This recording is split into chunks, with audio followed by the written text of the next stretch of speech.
दिल्ली में नाबालिग हत्या मामले में रोज नया पर्दाफाश हो रहा है। लड़की को मारने के पीछे अब नई बात सामने आ रही है। वारदात से एक दिन पहले से ही साहिल पर खून सवार हो गया था। पुलिस सूत्रों ने बताया कि आरोपी साहिल ने पूछताछ में दावा किया है कि उसने लड़की से अपनी बेइज्जती का बदला लिया।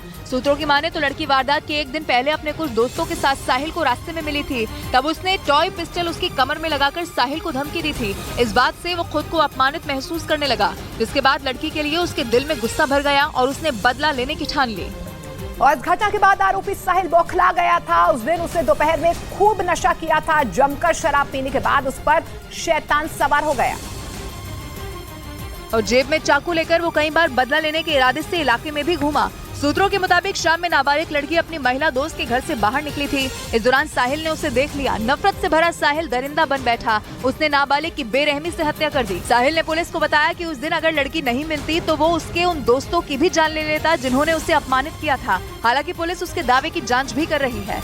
बागेश्वर धाम के पंडित धीरेन्द्र शास्त्री ने एक बार फिर लव जिहाद पर खुलकर बोला। उन्होंने लव जिहाद और धर्मांतरण जैसी घटनाओं को रोकने के लिए अपनी हिंदू राष्ट्र की मांग को दोहराया।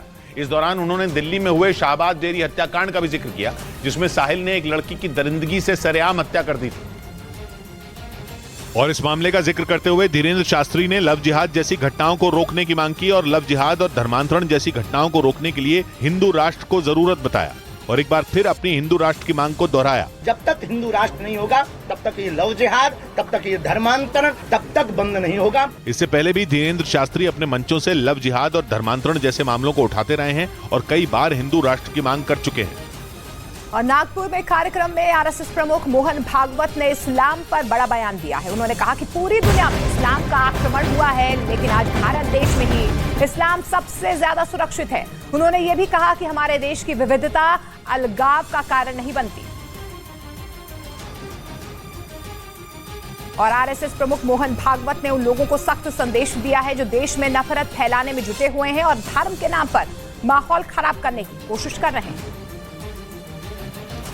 उन्होंने कहा कि हिंदू मुस्लिम एकता इस देश की विरासत है और इस्लाम धर्म भारत में सबसे ज्यादा सुरक्षित है।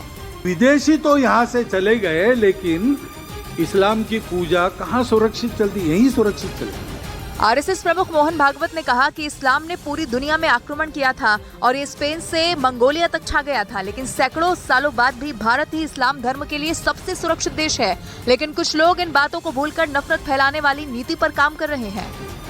आरएसएस प्रमुख मोहन भागवत ने विदेशों में देश को बदनाम करने वालों पर भी निशाना साधा। उन्होंने इशारों में राहुल गांधी के बयान पर सवाल उठाए और कहा कि विदेश में भारत को नीचा दिखाने वाले देश के शत्रु हैं। देश के बाहर तो भारत को नीचा दिखाना चाहने वाले शत्रु है।